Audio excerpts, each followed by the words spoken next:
কি পানি আছে নাকি? হযরত বায়েজিদ বুস্তামি বলেন, কয়েকবার ডাক দিলাম, বুঝতে পারতেছি ঘরে কেউ আছে, কিন্তু সারা শব্দ নেই। তখন আমি একটু গুসা হয়ে গেলাম, ধমক দিয়ে বললাম, ঘরে কে আছেন একটু জবাব দেন। পানি দিলে দিবেন, না দিলে না করেন, আল্লাহর হুকুম আছে তামিম করে ফেলবো। একটু ধমকের সুরে যখন বলতেছে, তখন ঘরের ভিতর থেকে একজন নারীর কণ্ঠ ভেসে আসে, ও আল্লাহর ওলি বায়েজিদ, আপনি আস্তে আস্তে তো দরজার সামনে এসেছেন, আমার উপরে তো পর্দা ফরজ আছে, আপনারা পানি দিতে হলে আপনার সামনে আমার পর্দা নষ্ট হবে, আপনি দয়া করে একটু সরে যান, আর চিৎকার আর গুসা করে আওয়াজ দিবেন না। আপনি মনে করেন আপনার গুসার চাহনিতে সব পাখি যেমন জ্বলে পড়ে যায়, আপনার আওয়াজে বুঝি ঘরওয়ালারাও মৃত্যুবরণ করবে। আল্লাহু আকবার। এক আশ্চর্য ঘটনা। বলতেছেন যে আপনি তো করে দরজায় দাঁড়ায় আছেন, আমি একজন বেগানা নারী, আমার আওয়াজেরও পর্দা আছে আর আমার চেহারারও পর্দা আছে, আপনি তো দরজায় দাঁড়ায় আছেন, একটু সরেন, আপনারা পানি দেই। আর এত গুসা করেন কেন? আপনার গুসার চাহনিতে যেমন সব পাখি মারা যায়, আপনার আওয়াজে ঘরওয়ালারা মারা যাবে, সেটাকে আপনি মনে করেছেন? আল্লাহু আকবার বলেন।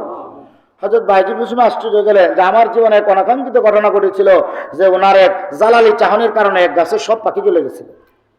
হযরত বায়েজিদ বুস্তামি বলেন, আমি একদিন সফর করতে করতে ক্লান্ত অবস্থায় এক গাছের নিচে বসে আমি বিশ্রাম নিচ্ছিলাম। এই পাখি ছিল এক ঝাঁক এই গাছে, দিশে পায়খানা করে আমার শরীর গেছে নাপাক হইয়া। আমি তখন একেবারে অস্থির হয়ে গেলাম যে আমার কাপড় তো নাপাক হয়ে গেছে, আমি নামাজ পড়বো কি দিয়া।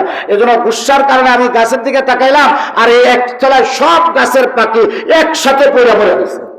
এই ঘটনা আমি ছাড়া আর আমার আল্লাহ ছাড়া তো কেউ জানে না। এই অদূর পাহাড়ের গভীর জঙ্গলে এই নারী এই ঘটনা কি করে জানবে? আল্লাহু আকবার। হযরত বায়েজিদ বুস্তামি এবার নরম হয়ে গেলেন, ডাক দিয়ে বলেন, মাকে একটু পানি দেন। নামাজ পড়ার পরে এবার বলতে বলেন, আপনি আমার এই অনাকাঙ্ক্ষিত ঘটনা কেমন করে জানেন? আপনার পরিচয় কি আপনি বলেন, আর না হয় আপনার ঘরের দুয়ার ছেড়ে আমি যাব না। আল্লাহু আকবার। আপনি আমার এই কথা বলেন, আমার এই অনাকাঙ্ক্ষিত ঘটনা আমি ছাড়া আমার আল্লাহ ছাড়া তো কেউ জানার কথা না, আপনি কি করে জানলেন? এবার মহিলা ডাক দিয়ে বলেন, আল্লাহর ওলি, মাফ করবেন, আপনার কষ্ট দেওয়ার উদ্দেশ্য নয়। এই পাহাড় গভীর জঙ্গলে আমি আর আমার স্বামী থাকি, আমার স্বামী আর আমরা মিলে এখানে ইবাদত করি। সপ্তাহে একদিন মাত্র আমার স্বামী জঙ্গলে কাজ করেন, কাঠ চাঠ সংগ্রহ করে দূর বাজারে বিক্রি করেন। পুরা সপ্তাহের সামান্য খাবার নিয়ে ঘরের মধ্যে হাজির হন, পুরা সপ্তাহ থেকে সামান্য প্রকারের খাবার খাই, আর আমরা আল্লাহর গোলামি করি।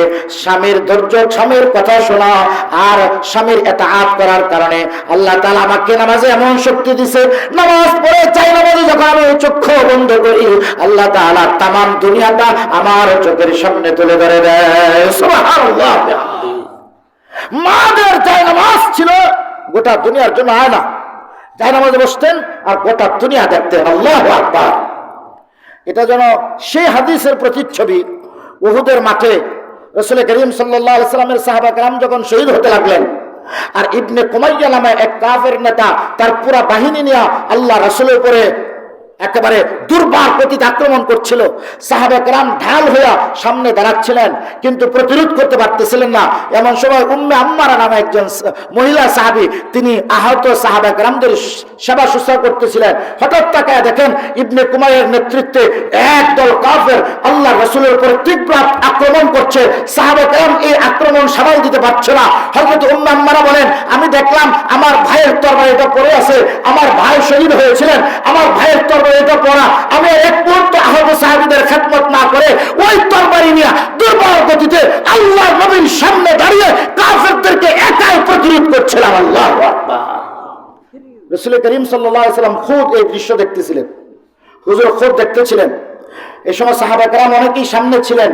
হযরত আব্দুল্লাহ ইবনে জাহাশ রাদিয়াল্লাহু তাআলা আনহু তিনিও সামনে নেতৃত্ব দিচ্ছিলেন হুজুরের সামনে। হযরত আব্দুল্লাহ ইবনে জাহাশের তরবারি ভেঙে গিয়েছিল। খোদ আল্লাহ রাসূল তখন পরে তাকে একটা খেজুরের ডাল হযরত আব্দুল্লাহকে দিয়ে বলেছিলেন, আব্দুল্লাহ এই খেজুরের ডাল দিয়ে আক্রমণ করো। আল্লাহু আকবার বলেন। হযরত উম্মে আম্মারা তখন তরবারি নিয়ে সামনে এসে একাই প্রতিরোধ করছিলেন একদল কাফেরকে।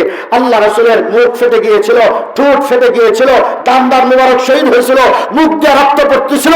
এমন অবস্থায় হুজুর মুস্কে হেসে দিয়া বলেন, ও আমার সাহাবীরা, তোমরা সাক্ষী থাকো, আজ তোমরা সকলে মিলে যা করেছো আমার উম্মে আম্মারা একা তা করেছে।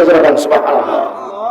মা বোনদের ইতিহাস, উহুদের প্রান্তরের সেই ইতিহাস, মা বোনদের ইতিহাস, বদরের প্রান্তরে হযরত মুআজ আর মুআওয়াজের মার ইতিহাস। সুবহানাল্লাহ, সুবহানাল্লাহ। হযরতে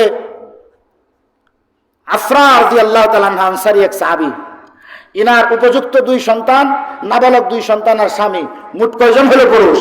5 জন। তিনি নিজে যুদ্ধের ময়দানে উপস্থিত ছিলেন। হযরত আফরা উপযুক্ত 2 সন্তান, নাবালক 2 সন্তান, একজন মুআজ আর একজন মুআওয়াজ আর তার স্বামী, ইনারা সবাই বদরি সাহাবী। হযরত আফরা রাদিয়াল্লাহু তাআলা আনহার 2 সন্তান হযরত মুআজ আর মুআওয়াজ বলেন, মা আপনি আমাদেরকে উহুদ বদরের প্রান্তরে উপস্থিত হতে আমাদেরকে অনুমতি দেন। আবু জাহেল মক্কার মাটিতে আমার নবীর উপরে যা অত্যাচার করেছে আমরা তার বদলা নিয়ে আসবো। আল্লাহু আকবার। হযরত আফরা বলেন, শোনো হে বেটা, তোমার নানাকে আমি বেইজ্জত করি নাই, তোমার মামাদের ইজ্জত হানি হয় না আমার জন্য। তোমরা যাচ্ছ, যাও, কখনো ফিরে বদর থেকে ভেগে আসবে না। আল্লাহু আকবার। হযরত মুআজ আর মুআওয়াজ 2 জন হুজুরের সামনে হাজির। ইয়া রাসূলুল্লাহ, আমাদেরকে অনুমতি দেন। হুজুর বলেন, নাবালক বাচ্চাদের যুদ্ধে কোনো কাম নাই, তোমরা সরো। হযরত মুআজ আর মুআওয়াজ বলেন, ইয়া রাসূলুল্লাহ, আমরা যুদ্ধের ময়দানে শামিল হওয়ার জন্য উদ্গ্রীব আগ্রহ, আমাদেরকে অনুমতি দেন। রাসূল করিম অনুমতি দিচ্ছিলেন না। 2 ভাই মিল্লা লড়াই করে একজন আরেকজনকে পরাজয় বরণ করে দৃশ্য দেখায়া আল্লাহ রাসূলের কাছ থেকে 2 জন অনুমতি নিয়ে দাঁড়াইছেন। সুবহানাল্লাহ। একজন মুআজ আর একজন মুআওয়াজ। হযরত আব্দুর রহমান ইবনে আউফ রাদিয়াল্লাহু তাআলা নিজে বলেন যে বদরের মধ্যে যুদ্ধের দিন আল্লাহ রাসূল যখন যুদ্ধের কাতার করে দিয়েছেন, আমরা যখন যুদ্ধের কাতারে দাঁড়াইছি, হুজুর যখন নিজে কাতার ঠিক করছেন, কে কোন জায়গায় দাঁড়িয়ে লড়াই করবে খুদ আল্লাহ রাসূল এই জায়গা ঠিক করে দিয়েছেন। সুতরাং জায়গা পরিবর্তনের তার কোনো সুযোগ নাই। কাতার ঠিক হওয়ার পরে আমি আমার ডাইনে বামে তাকালাম যে দেখি তো আমার ডাইনে বামে কারা দাঁড়াইছে। হযরত আব্দুর রহমান আউফ বলেন, ডাইনে দেখি একটা পিচ্ছি, বামে তাকায় দেখি পিচ্ছি, দুটো পিচ্ছি পায়ে দল, ঘোড়াও নাই, কিচ্ছু নাই। আল্লাহু আকবার বলেন। আব্দুর রহমান আব্দুল্লাহ নাম্বার আশ্চর্য হইলা, এই 2 নাবালক বাচ্চা আমার সামনে 2 দিকে দাঁড়াইছে। 2 জন বড় মুজাহিদ হইলে ইসলামের প্রথম যুদ্ধে আক্রমণ করার জন্য, কাফেরদের উপরে তীব্র আক্রমণ করার জন্য বড় সহজ হইতো। নাবালক 2 বাচ্চা দাঁড়াইছে, এরা তো যুদ্ধের ভয়াবহতাও জানে না, যুদ্ধের রক্তাক্ত দৃশ্যও দেখে নাই, তো এরা যুদ্ধের ময়দানে দাঁড়াইছে, যুদ্ধ লাগলে এদের দশা কি হবে? হযরত আব্দুর রহমান আউফ বলেন, আমি মনে মনে বলতেছিলাম, কিন্তু জায়গা পরিবর্তন করার তো সুযোগ নাই, কারণ জায়গা ঠিক করে দিয়েছেন সরওয়ারে আলম। এই জায়গা পরিবর্তন করার আরো কোনো সুযোগ আছে? হযরত আব্দুর রহমান আউফ বলেন, আমি দাঁড়িয়ে থাকলাম। দাঁড়িয়ে থাকার সাথে সাথেই আমি আমার ডান পাশে একটা ফিসফিস আওয়াজ শুনলাম। তাকায় দেখি ওই পিচ্ছিটা আমার কানে ডাক দিয়া কয়, চাচা গো চাচা, আস্তে আস্তে বলে, যাতে ডান পাশের জন্য শুনে, বলে, ইয়া আম্মি আরিনি আবা জাহলিন, চাচা গো আবু জাহেল কোনটা আমার একটু দেখায় দেন তো। আল্লাহু আকবার। ইয়া আম্মি আরিনি আবা জাহলিন, আবু জাহেল কোনটা আমার একটু দেখায় দেন। আব্দুর রহমান আব্দুল আশ্চর্য হয়ে গেলাম, এই পিচ্ছি, নাই ঘোড়া নাই তরবারি, খঞ্জর একটা দাঁড়াইছে, তাও তার সাথে উষা দাঁড়াইছে, তাও খুঁজে আবু জাহেলকে। আমি আশ্চর্য জিজ্ঞেস করলাম, বাড়ি কই তোমার, কার ছিলে তুমি? আবু জাহেলকে খুঁজো। হযরত মুআজ বলেন, চাচা গো আমার বাড়ি মদিনা, আফরা আমার মা। এসেছি বদরের প্রান্তরে, মারে কথা দিয়ে এসেছি। মক্কার মাটিতে আল্লাহর নবীকে যে অত্যাচার করেছে আবু জাহেল, তার প্রতিশোধের বদলা না নিয়ে মায়ের সামনে হাজির হবে না। আল্লাহু আকবার। একজন মা তার 2 নাবালক বাচ্চাকে ঠেলে দিচ্ছে যে আমি মুজাহিদের মা, আমি মুজাহিদের আমি স্ত্রী হব, আমি শহীদের মা হব। আল্লাহু আকবার। মারা সন্তান ধারণ করতেন, মুজাহিদের মা হবে। আর আমাদের মারা সন্তান পেটে নিয়ে দুনিয়াতে আসার আগে চিন্তা করে ডাক্তার হবো না ইঞ্জিনিয়ার হবো, জজ হবে না ব্যারিস্টার হবে। কথা ঠিক কিনা বলে? পরিকল্পনা আগে ঠিক করে। দুনিয়াতে মানুষ মা হয় কার লাগিয়া, বাপ হয় কার লাগিয়া। বাপ কে বানায়? বাপ ইচ্ছা করে হন যায় না, আল্লাহ বাপ হওয়ার যোগ্যতা দেয়। কে বাপ বানায়? বাপ কেন দেয়? যে দুনিয়ার মানুষগুলো শখ মেরে বাপ হয়ে যাবে। এই জন্য মা কেন হইব? মা কেন হয়? আমাদের দেশে দেখবেন বিভিন্ন নায়ক নায়িকা, গল্পকার, উপন্যাসকার, নাট্যকার, এদেরকে রত্নগর্ভ মা হিসেবে তাদের মাদেরকে পুরস্কার দেয়। রত্নগর্ভ মা কারা? যারা নিজেদের পেটকে আল্লাহ দ্বীনের জন্য সন্তান ধারণ করে। কথা ঠিক কিনা বলে? হযরত ইব্রাহিম আলাইহিস সালাম 80 বছর বয়স, বাপ হইতে পারেন না। বিবি 2 জন, বিশ্ব সুন্দরী 2 বিবি, একজন হযরতে হাজরা, একজন হযরতে সারা। বয়স কত বছর হযরত ইব্রাহিমের? 80 বছর। 80 বছর পরে আল্লাহর কাছে দোয়া করেন, আল্লাহ আপনি আমার বাপ হওয়ার ক্ষমতা দেন। 80 বছর পরে আল্লাহ বলেন, 80 বছর পরে তুমি বাপ হইতে চাও? কেন বাবা হইতে চাও? বলেন, আয় আল্লাহ, এই মিল্লাতে ইসলামকে কে জিন্দা করবে? আপনার ঘরকে কে নির্মাণ করবে? আপনি আমার সন্তান দেন, আমি আমার সন্তান সহ আপনার ঘর নির্মাণ করবো। সুবহানাল্লাহ। বাপ হওয়ার সার্থকতা হলো যে সন্তান আল্লাহর দ্বীনকে চিন্তা করবে, আল্লাহর ঘরকে আবাদ করবে। দুনিয়াতে সবচেয়ে বড় নিয়ামত আর বড় সম্পদ হলো সন্তান। আমরা যে নামাজে দোয়া করি, রব্বানা আতিনা ফিদ দুনিয়া হাসানা, আল্লাহ আপনি আমাকে দুনিয়ার কল্যাণ দান করেন, মুফাসসিরিন কেরাম বলেন দুনিয়ার উত্তম কল্যাণ 5 নিয়ামত, তার মধ্যে অন্যতম নিয়ামত হলো নেক সন্তান। সুবহানাল্লাহ। হযরত ইব্রাহিম আলাইহিস সালাম যে 80 বছর বয়সে বাপ হইতে চাইলেন, কেন? সন্তানটা ডাক্তার বানাবেন, চিকিৎসক বানাবেন। হযরত লুকমান হাকিম তার সন্তানকে ওসিয়ত করছেন, ইয়া বুনাইয়া লা তুশরিক বিল্লাহি শাইআ, খবরদার আল্লাহর সাথে শরীক করবে না। আল্লাহু আকবার বলে। ভাই সব মিলাইয়া বাপ হওয়া যায় না। বাপ হওয়ার জন্য, আদর্শ বাপ হওয়ার জন্য নিজেকে আদর্শ সন্তান গড়ে তুলতে হয়। হযরত জাকারিয়া আলাইহিস সালাম আল্লাহর নবী, নাম শুনছেন না? 120 বছর বয়স, বিবিও আছেন, বিবির বয়স 100 বছর, ওনার বয়স 120 বছর, বাপ হইতে পারেন নাই। 120 বছর পরে উনি আল্লাহর কাছে দোয়া করেন, আল্লাহ আপনি আমার বাপ বানায় দেন। আল্লাহ বলেন 120 বছর আপনি বাপ হইবার চান কেন? কেন বাপ হইবার চান? আল্লাহ এই যে আল ইয়াকুব, ইয়াকুব আলাইহিস সালামের এই সন্তান, ইসহাক আলাইহিস সালামের এই সন্তান, এই আপনার এই তিনকে কে জিন্দা করবে? আমার পরে কোনো সন্তান নাই, এই উম্মতকে কে দিনের পথে রাখবে? আপনি আমার সন্তান দেন, এই সন্তান দ্বীনের ওয়ারিস হবে। আল্লাহু আকবার। বাপ কি শখ মেটানি লেগেন? 120 বছরে শখ জাগছে বাপ হওয়ার জন্য, শখ মেটানোর জন্য। আমি আদর্শ পিতাদেরকে জন্য বলি যে বাপ হয়, আদর্শ পিতা হয় তারা যারা তাদের সন্তানকে দ্বীনের দায়ী বানায়, দ্বীনের খাদেম বানায়, দ্বীনের সম্পদ বানায়। ওই সন্তান পিতার জন্য সবচেয়ে বড় সম্পদ, দুনিয়াও সম্পদ, আখিরাতে সম্পদ। এই সন্তান দুনিয়ার জন্য, পিতার জন্য সম্মানের, আখিরাতে তার জন্য নাজাতের দরজা। হযরত জাকারিয়া আলাইহিস সালাম 120 বছরে দোয়া করেন, আল্লাহ আপনি আমারে বাপ হইবার ক্ষমতা দেন। আল্লাহ বলেন 120 বছরে বাপ হইবার চাও কেন? কোন আলী ইয়াকুবকে আল্লাহ তোমার দ্বীনের পথে ডাকবে। আল্লাহ বলেন যাও তুমি বাপ হইবা। হযরত জাকারিয়া আলাইহিস সালাম, আল্লাহ কেমন হইব? বয়সটা 120 বছর, এখন তার বাপ হওয়ার ক্ষমতা নাই। হযরত জাকারিয়া আলাইহিস সালাম বিবিকে বলেন, বিবি তুমি মা হইবা। হযরত জাকারিয়া আলাইহিস সালাম বিবি বলেন, সুবহানাল্লাহ, এটা কেমন কথা? লজ্জায় আঙ্গুলে কামড় দিছে একবারে। বলেন আমি এখন কেমনে মা হব? আমি তো বন্দা নারী, বয়স আমার 100 হইছে, কেমনে মা হব? হযরত জাকারিয়া আলাইহিস সালাম বলেন আমিও জানি না, তবে জিবরাইল বলে গেছেন তুমি মা হইবা। জিবরাইলকে জিজ্ঞেস করেছিলাম কিছু আলামত বলে যান। জিবরাইল বলেছেন 3 দিন রোজা রাখতে, ইশারায় কথা বলতে, আমরে বিল মারুফ করতে, নাহি আনিল মুনকার করতে, কথা না বলতে। 3 দিন পরে আল্লাহ আমাদেরকে সন্তানের পিতা, তোমাকে মা হওয়ার যোগ্যতা দান করবে। সুবহানাল্লাহ। ও পর্দার মা বোনরা, সন্তান পেটে ধারণ করলে আদর্শ মা হওয়া যায় না। আদর্শ মা তো রাস্তার পাগলেরাও সন্তান পেটে ধারণ করে, তারা আদর্শ মা হতে পারে না। আদর্শ মা হওয়ার জন্য নিজেকে ও নিজের পেটকে হেফাজত করে নেক সন্তান ধারণ করার জন্য নিজের পেটকে তৈরি করতে হয়। কথা ঠিক কিনা বলে? যারা পিঠ দেখায়, চুল দেখায়, ঘুরে বেড়ায়, এদের পেট থেকে এই হাজি ইমদাদুল্লাহ মুহাজির মক্কি হবে না, হুসেন আহমদ মাদানী হবে না, খাজা মঈনুদ্দিন চিশতি হবে না, শাহ জালাল রহমতুল্লাহ আলাইহি হবে না, শাহ আহমদ শফি হবে না। এই পেটের জন্য একজন আদর্শ মা হওয়া লাগবে। ইমাম বুখারী, দুনিয়াতে ইমাম বুখারী হয়েছেন মায়ের কারণে। ইমাম বুখারীর বাবা মুহাম্মদ ইবনে ইসমাইল, তার বাবা বড় মুহাদ্দিস ছিলেন। মুহাদ্দিসিন কেরাম বলেন ইমাম বুখারীর দুইটা রাত, যে উনি জন্মই গ্রহণ করেছেন অন্ধ অবস্থায়, অথবা শিশুকালেই তিনি অন্ধ হয়ে গেছিলেন। এখন তিনি এতিম, স্বামী মারা গেছে, বাপ সন্তান এতিম, ইমাম বুখারী এতিম। মা দোয়া করে, আল্লাহ আমি তো নিয়ত করছি আমার সন্তান মুহাদ্দিস হবে, যেন তেন মুহাদ্দিস না, আপনার হাবিবের হাদিস মুখস্থ করবে। আমার সন্তান তো অন্ধ, আমার সন্তানের চোখ ভালো করে দেন। তাহাজ্জুদ পড়ে দোয়া করে কান্দে, তাহাজ্জুদ পড়ে দোয়া করে কান্দে। একদিন তাহাজ্জুদ পড়ে দোয়া করতে করতে ক্লান্ত অবস্থায় জায়নামাজের তন্দ্রাচ্ছন্ন হয়ে গেছে। ঘুমের মধ্যে স্বপ্ন দেখে খুব ইব্রাহিম আলাইহিস সালাম তার ঘরে প্রবেশ করেছে। সুবহানাল্লাহ। হযরত ইব্রাহিম আলাইহিস সালাম আয়েশা ইমাম বুখারীর মাকে বলেন যে তুমি এত কাঁদো, এত কাঁদো তোমার ছেলের জন্য, তোমার ছেলে মুহাদ্দিস হবে, হাদিসের হেফাজত করবে, তোমার এত কান্না, আল্লাহ তোমার কান্না কবুল করেছেন। ইমাম বুখারী ঘুমন্ত অবস্থায় ছিলেন। হযরত ইব্রাহিম আলাইহিস সালাম তার মুখের থুতু আইনা ইমাম বুখারীর 2 চোখে লাগাইয়া দিয়েছেন। আর ঘুমের মধ্যে তার মা স্বপ্ন দেখতেছেন সন্তানের চোখ ভালো হয়ে গেছে। এই স্বপ্ন দেখার পরে স্বপ্নের ঘুম ভেঙে গেছে, দৌড়ে সন্তানের কাছে গিয়ে দেখেন ইমাম বুখারীর 2 চোখ ভালো হয়ে গেছে, আর ঘরের মধ্যে জান্নাতি সুগ্রাণ করতেছে। বলেন তো ইমাম বুখারীর মতো মুহাদ্দিস এই উম্মত পাইছে কিসের কারণে? মায়ের কারণে। এই উম্মতের দিগ্গজ বীর হযরত খালিদ ইবনে ওয়ালিদ রাদিয়াল্লাহু তাআলা আনহুর মতো সাহাবী, এই উম্মতের সবচাইতে দিগ্গজ বীর, আল্লাহর তরবারি যার হাতে ছিল, সেই তরবারি রাসূল করিম হযরত খালিদ ইবনে ওয়ালিদের হাতে তুলে দিয়েছিলেন। তিনি মক্কা বিজয়ের দিন পলায়ে গেছিলেন ইসলাম থেকে। তার স্ত্রী তাকে ধরে এনে আল্লাহর হাবিবের সামনে হাজির করে কালেমা পড়ে মুসলমান বানিয়েছেন। জগতের শ্রেষ্ঠ মুজাহিদ সাহাবীর খেতাব পেয়েছেন। সুবহানাল্লাহ বলেন। কে পাইছে? একজন নারীর কারণে।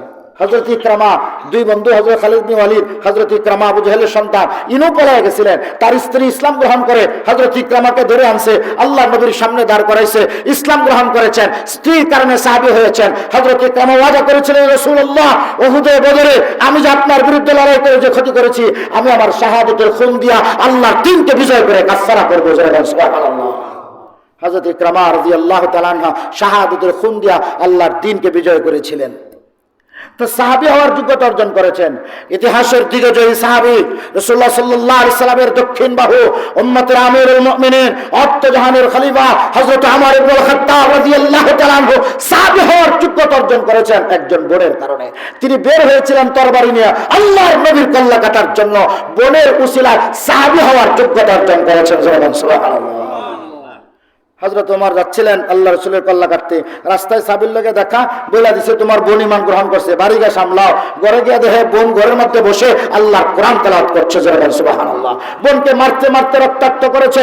বোন হুঙ্কার দিয়ে বলে, ওমর শোনো, তুমি যে খাত্তাবের সন্তান, আমি সে খাত্তাবের মেয়ে, মারতে মারতে কেটে টুকরা টুকরা করতে পারো, অন্তর থেকে কালেমার আগুন বের করতে পারবে না। সুবহানাল্লাহ।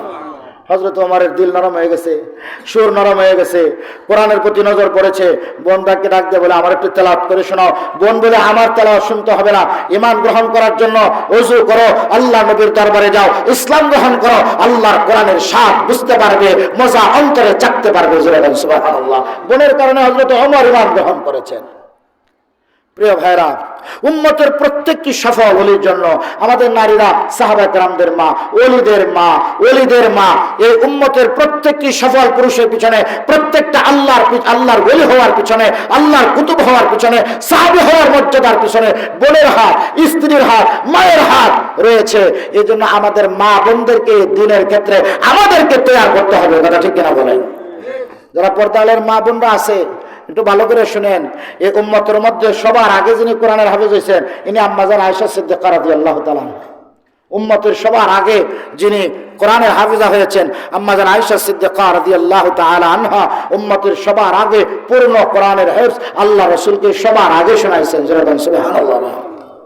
আমার মা বোনদের বলবো, মায়েরা, আজকে ইসলামের এই দুর্দিনে গোটা পৃথিবীর উম্মার এই ক্রান্তি লগ্নে আমাদের এমন একদল মা ইমানদার আল্লাহওয়ালা মা দরকার, যারা তাদের সন্তানদের পেটের মধ্যে একদল মুজাহিদ সন্তান তৈরি করবে, জন্মগ্রহণ দেবে, যারা গজওয়া হিন্দের অপেক্ষায় মুজাহিদের বেশে আল্লাহ রাসূল যে গজওয়াকে গজওয়া বলে গেছেন, সে গজওয়ার জন্য তৈরি হবে, আল্লাহর সময়ের ভিতরে আল্লাহর দ্বীনকে জিন্দা করবে। কথা ঠিক কিনা বলে?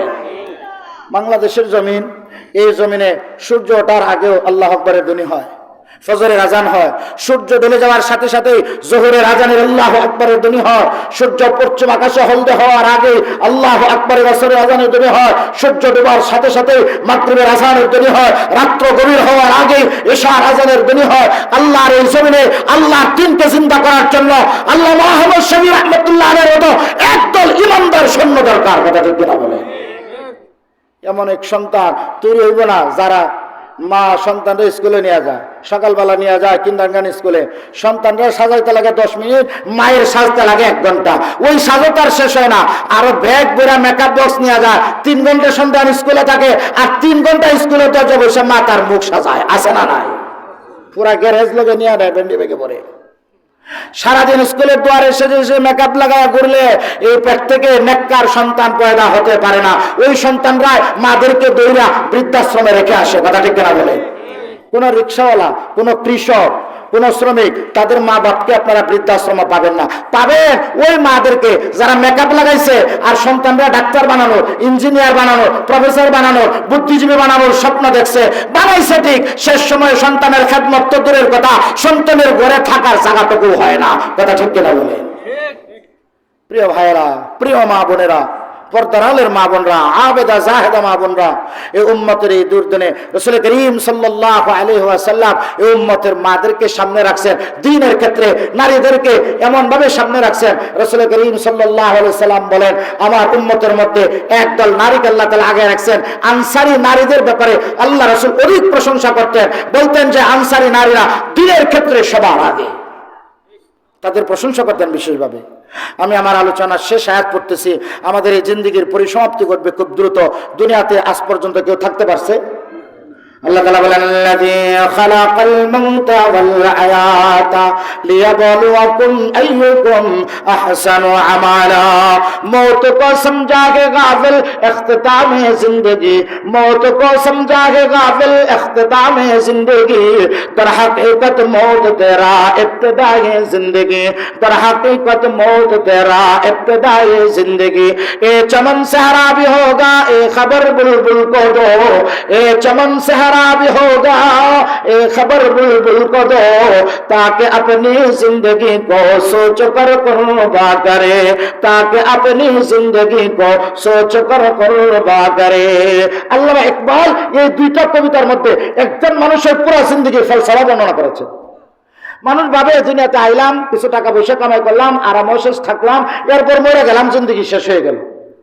আল্লাহ তাআলা বলেন না, মানুষ যখন মারা যায় তখন মানুষের জিন্দেগি শেষ হয় না, মানুষ মারা যাওয়ার সাথে সাথে মানুষের প্রকৃত জিন্দেগি শুরু হয়।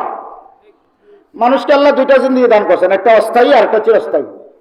দুনিয়াতে আল্লাহ তাআলা আমাদেরকে পাঠাইছেন, এটা অস্থায়ী জিন্দেগি, আর মওতের মাধ্যমে যে আখিরাত শুরু হয় এটা মানুষের চিরস্থায়ী জিন্দেগি।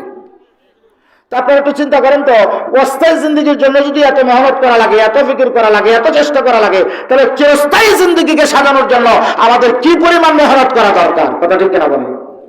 অস্থায়ী জিন্দেগির জন্য পুরা জীবন শেষ, পুরা জীবন মেহনত করতে করতে শেষ, ঘর বাড়ি সাজাইতে সাজাইতে শেষ, ঘরের দামি চাদর, জানালায় দামি পর্দা, ঘরে দামি খাট, ঘরে দামি আসবাবপত্র, এই জীবন সাজাইতেই যদি শেষ হয়, যেটা অস্থায়ী দুনিয়া। বাল তুসিরুনাল হায়াতাদ দুনিয়া ওয়াল আখিরাতু খায়রু ওয়া আবকা। আল্লাহ পাক বলেন, অস্থায়ী এই তুচ্ছ দুনিয়ার জন্য তুমি এত পিছনে পড়ে আছো, আর দেখো না তাকায়া আখিরাত তোমার চিরস্থায়ী জিন্দেগি, ওটার জন্য তোমার কি পরিমাণ মেহনত করা দরকার। ए चमन सहरा भी होगा ए खबर बुलबुल को दो, ताकि अपनी जिंदगी को सोच कर कुर्बा करे। আল্লামা ইকবাল দেখেন যে একটা সুন্দর সাজানো ফুলের বাগান, ফুটন্ত ফুল, সুঘ্রাণে মৌ মৌ, এক বুলবুলি পাখি এক ডাল থেকে আরেক ডালে উড়ে যায়, আর তার সুন্দর কণ্ঠ দিয়ে গান গায় এমন ভাবে যেন তার জান কুরবান করে ফেলবে। ডাক দিয়ে বলেন, এ বুলবুলি, তুমি যে বাগানের সুন্দর প্রেমে পড়ে এত সুন্দর কণ্ঠ ভেঙ্গে চূর্ণ তুমি তোমার জীবন উৎসর্গ করতেছ, তুমি কি জানো অচিরেই এই সুন্দর ফুলের বাগানের উপর দিয়া একটা কাল বৈশাখী ঝড় বয়ে যাবে, এটার উপর চৈত্রের খরান বয়ে যাবে, বাগানের সমস্ত সৌন্দর্য ফুল লন্ডভন্ড হয়ে ছেড়ে পড়ে থাকবে, আর তুমি তার পিছনে জীবন কাটাচ্ছ। হে দুনিয়ার বুলবুলিরা, দুনিয়ার পিছনে মেহনত, ব্যবসার মেহনত, ক্ষেতের মেহনত, ক্ষেত কামারের মেহনত, সকল মেহনত জিন্দেগিতে সাজায় দিলা, তুমি কি একবারও চিন্তা করে দেখো না মৃত্যু নামক এক কাল বৈশাখী ঝড় অচিরেই তোমার জীবনের উপর দিয়ে বয়ে যাবে, তখন তোমার প্রস্তুতি কি হবে? মোহতারাম ভাই, এজন্য আল্লাহ বলেছেন আল্লাযী খালাকাল মাউতা ওয়াল হায়াতা, জেনে রাখো আমি তোমাদের জন্য মৃত্যু রাখছি, আমি তোমাদের জন্য হায়াত রাখছি। হায়াত আগে না মৌত আগে? হায়াত আগে, মৌত পরে। কিন্তু আল্লাহ মৌতের কথা আগে বলেছেন কেন? কারণ মৌতের মাধ্যমে মানুষের প্রকৃত হায়াত শুরু হয়, আর ওই হায়াতটা পরকালের হায়াত, চিরস্থায়ী হায়াত। এজন্য চিরস্থায়ী জিন্দেগির প্রস্তুতি আমাদের দরকার, আমাদের মা বোনদের দরকার। কথা ঠিক কিনা বলেন? কারা কারা পরকালের জন্য পূর্ণ সামানা তৈরি করতে রাজি আছে? ইনশাআল্লাহ হাত তুলে আল্লাহরে দেখাই তো। আয় আল্লাহ, আপনি আমাদের পরকালের জিন্দেগিকে সাজায় দেন, পরকালের জিন্দেগি উত্তম করে দেন। আখিরাতকে বিনষ্ট করে দুনিয়া সাজায় কোনো লাভ নাই। আখিরাতকে